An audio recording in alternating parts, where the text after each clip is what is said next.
Hi guys, welcome to my channel. My name is Smith. Nice to meet you. I am sorry, my English not good. This is video about Suzuki GSX-R1000R 2022 concept. The front headlight remains the same, but is divided into two.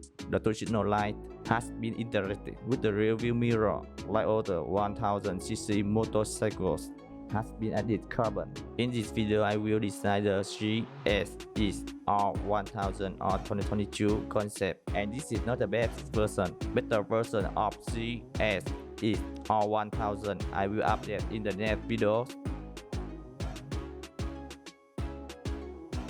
In general, the tail and head have a engine unlocked.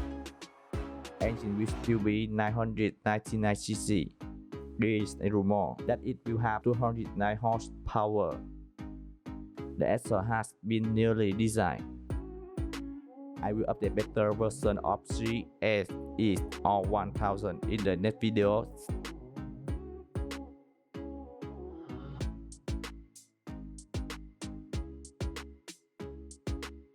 Okay, do you like Suzuki GSX-R1000R 2022? Let me know in the comment. Now subscribe to my channel and like, share my video please. Thanks, goodbye and see you.